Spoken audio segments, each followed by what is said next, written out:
Chapter 1. Going Nowhere. Harminder looked at her watch and then at the traffic outside. The airport was 10 kilometers away and it was already 5:15 p.m. Isn't there a quicker way to get to the airport? My plane leaves in less than 2 hours, she asked the taxi driver. Are you going home for Christmas? He smiled. The taxi was full of decorations. There was green tinsel on the steering wheel and mistletoe under the mirror.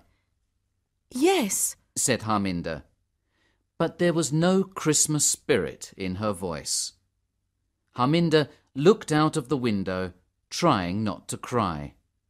She remembered the phone call from her mum earlier that day. She missed her parents so much. Their argument 4 years ago seemed stupid now. 30 minutes later, they arrived at Galway Airport. How much is it? She asked. €15 for you, sweetheart, said the taxi driver with a smile. Harminder gave him a €20 note and got quickly out of the taxi. Don't forget your change, shouted the taxi driver with a €5 note in his hand. But Harminder was already inside the airport terminal. There were a lot of people, and Harminder pushed through the crowd to look at the screens for her flight. Cancelled? Stay calm and read it again, slowly. You've read it wrong, that's all, she thought.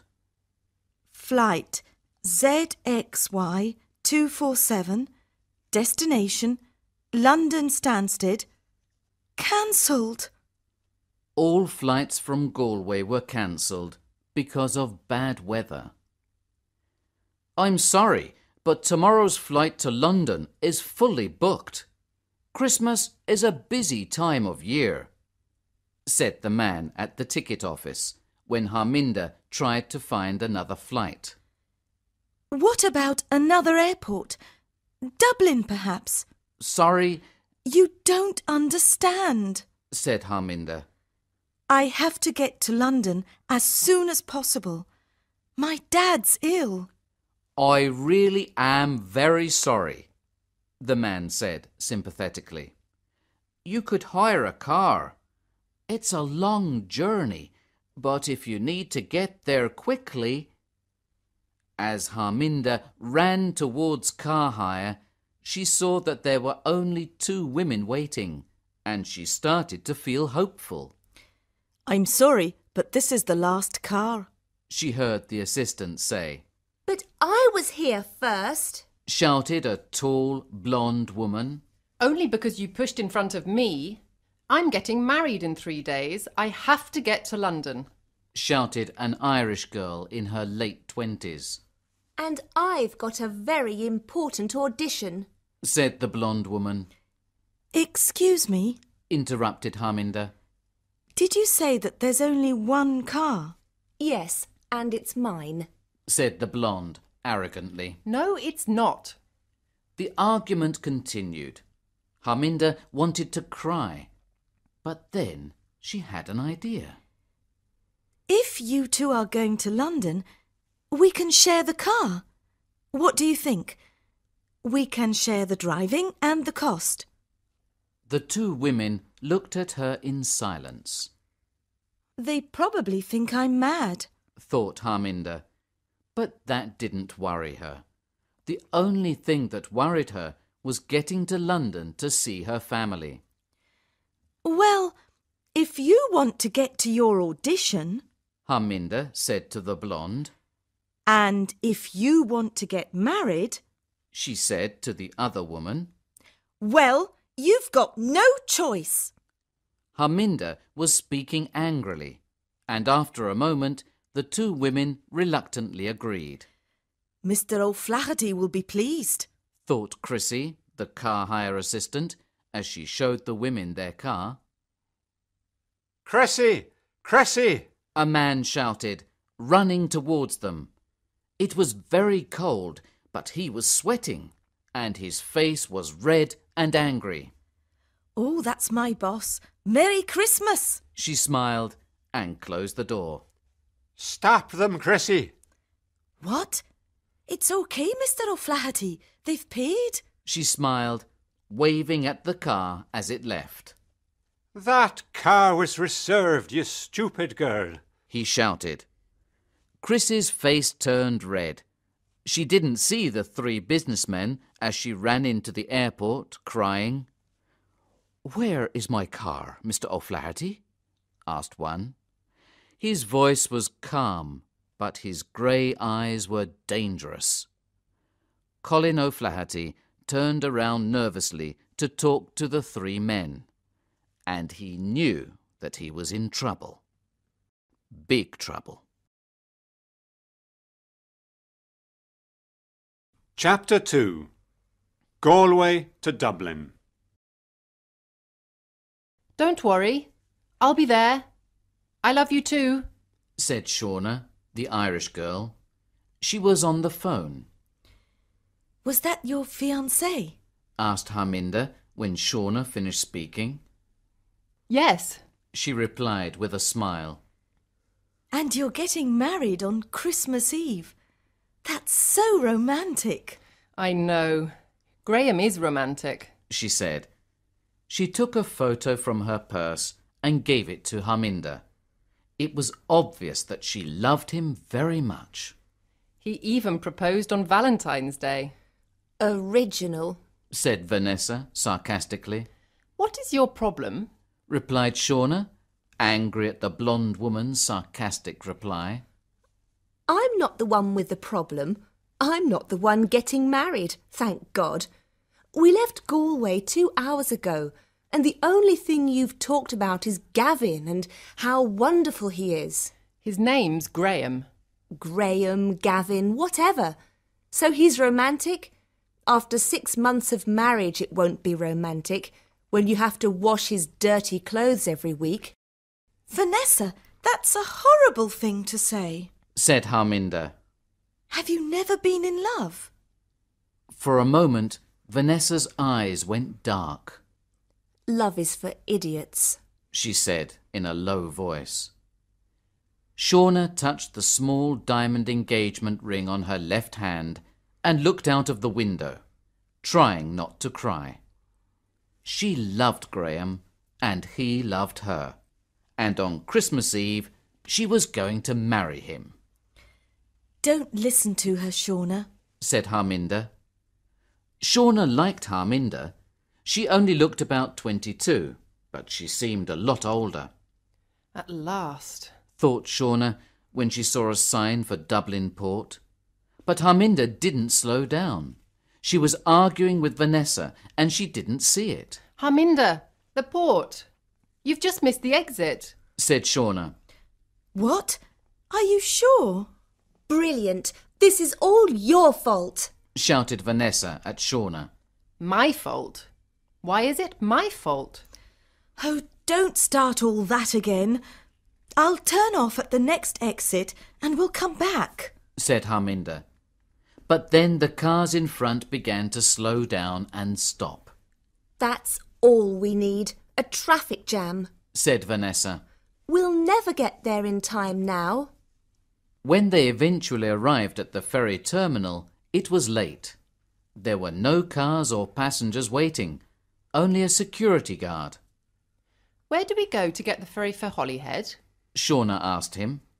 The security guard pointed behind him at the ferry, which was already sailing away from the port. No! They said at the same time.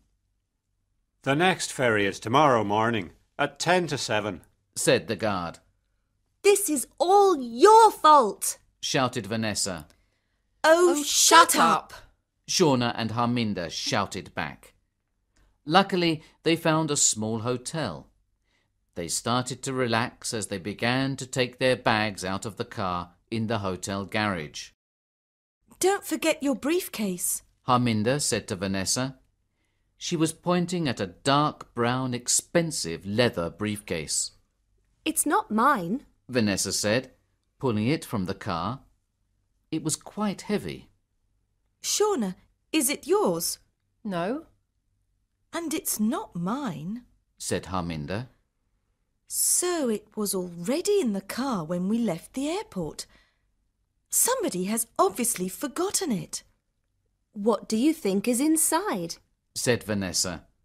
And for the first time that day, she smiled.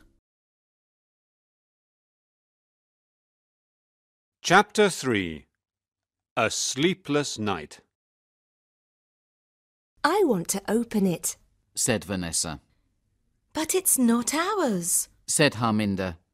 It was 1 o'clock in the morning, and she was in bed, trying to sleep. We've got to be up in less than 4 hours if we want to get the first ferry. So please, go to sleep.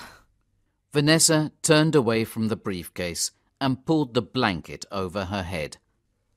We couldn't open it anyway. It's locked. Said Shauna, getting into bed.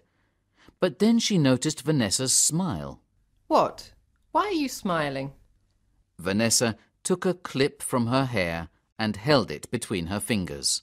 That'll never work. Laughed Shauna. It always works in films. Go on then. Said Shauna. Do it. Harminder pulled the blankets over her head. Vanessa worked on one of the locks, using her clip as a key. I knew it. Said Shauna after a few minutes. I didn't think it was going to work. But before she could finish her sentence, there was a click, and the lock opened. Harminder sat up in bed. This didn't seem the right thing to do, but now it was open, she wanted to know what was inside. Vanessa soon opened the other lock. Slowly, she opened the briefcase. Her eyes became big and round when she saw what was inside. Harminder watched their shocked faces. What's in it? Show me. Vanessa turned the case towards her. The briefcase was full of money. After a few moments, Harminder said, There are hundreds of thousands of euros here. She laughed nervously. I've never seen so much money. There's only one thing we can do now. What are you doing? Vanessa said when she saw Harminder with her mobile phone in her hand. I'm going to phone the police. You can't do that. Do you realise what a difference this money could make to our lives? But it's not ours. We don't know whose it is. There's no label, no name. Tell her, Shauna. Shauna, you know we have to go to the police, don't you? Said Harminder. I don't know. My fiancé and I really want a honeymoon.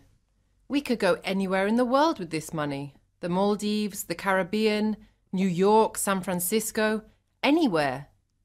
At the moment, we're going to stay in my parents' caravan.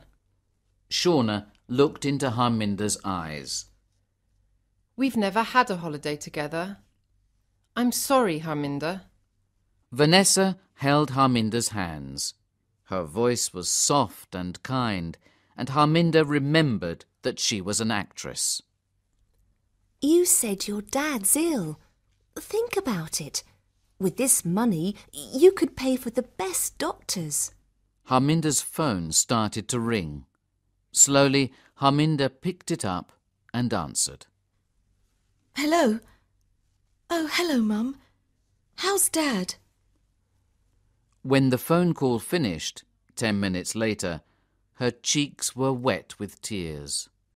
What is it, Harminder? Asked Shauna. My dad, he's got worse. They're not sure if he will survive. Vanessa closed the briefcase. Well then, you need to get there quickly. If we go to the police now, they'll ask us questions for hours. OK. Said Harminder quietly. Maybe not until tomorrow. Continued Vanessa. I said OK. We won't go to the police now. But when we get to London, after I've seen my dad, then we'll go. Do you all agree? Shauna nodded reluctantly, but Vanessa only said, Let's get a few hours' sleep now. We don't want to miss the next ferry. This time they arrived early and waited in the car. It wasn't snowing, but it was cold, and everything looked very dark. When they started to drive onto the ferry, Harminder saw the face of the driver of the car behind her. That's strange, She thought. It's still dark outside, but he's wearing sunglasses. Are you okay? Asked Shauna. I'm cold, that's all. Harminder answered, but she didn't seem sure of what she was saying.